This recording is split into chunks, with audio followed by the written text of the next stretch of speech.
उसका पति किसान है। और किसान जब खेत में खेती करने के लिए जाता है तो खेत में एक शेर आ जाता है और उससे कहता है कि मुझे तुम्हारी गाय, मुझे तुम्हें खाना है, तुम्हारी गाय मुझे दे दो, ऐसा करके वो बोलता है। तो कहता है मुझे खाने से मतलब नहीं, मैं अपनी गाय को लेके आ जाता हूँ और गाय को तुम खा लेना। और वो दौड़कर अपने घर की ओर जाता है और बिट्टो को सारी बात बताता है। बिट्टो जैसे ही वो इस बातों को सुनती है तो वो जो है उसके पति को चिल्लाती है, उसको डांटती है, फटकारती है और कहती है कि तुम्हें समझ में नहीं आता, अगर हमारी गाय चली जाएगी तो बच्चे किससे रोटी खाएंगे और कैसे उन्हें घी दूध मिलेगा। इस तरीके से वह डांटती है।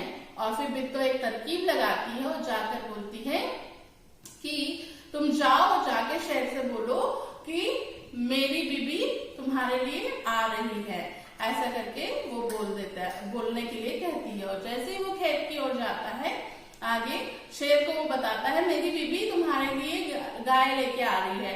और बिट्टो जो रहती है वो घोड़े पे सवार होकर, सिर पर पगड़ बांधकर, बहुत हेल्दी सी बिट्टो, और वो दो घोड़े पर सवार होकर हाथ में एक हंसिया लेकर दौड़ के चली जाती है और चिल्लाते हुए जाती है, कहाँ है शेर?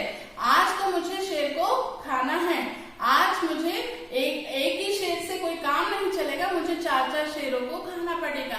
इस प्रकार वो शेर को खाने की बात कहती है। और बिट्टो इस प्रकार जब वो शेर सुन लेता है तो शेर डर के मारे वहां से भाग जाता है। ये सारी बातें भेड़िया देखता है और भेड़िया उसे कहता है कि नहीं नहीं, ऐसा नहीं है, तुम तो जंगल के राजा हो, तुम्हें उससे डरने की जरूरत नहीं है। तो बिट्टो इस समय घर की ओर चली जाती है। वैसे फिर शेर वापस वहां पर भेड़िए के साथ आता है और भेड़िया उसको कहता है कि चलो मेरे साथ चलो। और भेड़िया और शेर दोनों जाते हैं। बिट्टो इस बात को देख लेती है दूर से कि शेर और भेड़िया आ रहा है, तो बिट्टो अपना दिमाग लगाती है और कहती है कि देखो मैंने भेड़िए को बोला था कि शेर को लेके आना, देखो शेर को लेके वो आ रहा है। और जैसे ही वो इस बात को सुनता है शेर, वैसे ही शेर क्या होता है, पुनः भागने लग जाता है। लेकिन क्या होता है, भेड़िया और शेर की पूंछ बंधी हुई रहती है, क्योंकि भेड़िया, शेर डरता है तो भेड़िया बोलता है मेरी पूंछ तेरे पूंछ से बांध देते हैं तो भागने की जरूरत पड़ेगी नहीं, ऐसा करके वो कहता है। तो जब वो पूंछ बंधी रहती है तो जब शेर भागता है तो भेड़िया को भी घीस घीस के वहां से जाना पड़ता है। इस प्रकार बिट्टो अपने परिवार की और अपने पति की और अपनी गाय की रक्षा करती है। तो अब हम इसके कठिन शब्दों को पढ़ते हैं।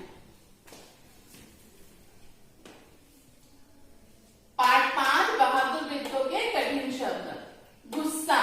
बिट्टो को इस बात से गुस्सा आ गया कि वो जो किसान है वो गाय को देने जा रहा था। फटकारा। फटकारा मतलब बिट्टो ने किसान को क्या किया, डांटा कि तुम कैसे हो, तुम कैसे पति हो, तुमको गाय को नहीं देना है। शर्म। बिट्टो ने कहा तुम्हें शर्म आनी चाहिए, ऐसा तुम गाय को कैसे ले जाके दे सकते हो। तरकीब। तरकीब मतलब उपाय। बिट्टो को उपाय आया कि वो इस प्रकार शेर के लिए बोले। डरता। किसान डरता हुआ शेर के पास गया। मरियल। मरियल सी गाय। पगड़। जो बिट्टो थी उसने सिर पर क्या बांधा हुआ था, पगड़। फांस। जो भेड़िया था उसने शेर को फांस के बिट्टो के पास ले गया। हिम्मत। बिट्टो ने हिम्मत से काम लिया। राक्षसी। शेर बिट्टो को राक्षसी समझा। कांपने। शेर को देखकर किसान कांपने लगा। घबराई। बिट्टो शेर को देखकर नहीं घबराई। फौरन। तुरंत। बिट्टो को तुरंत तरकीब सूझी या फौरन तरकीब सूझी। ये इस पाठ के कठिन शब्द है, आपको इसे कॉपी में भी लिखना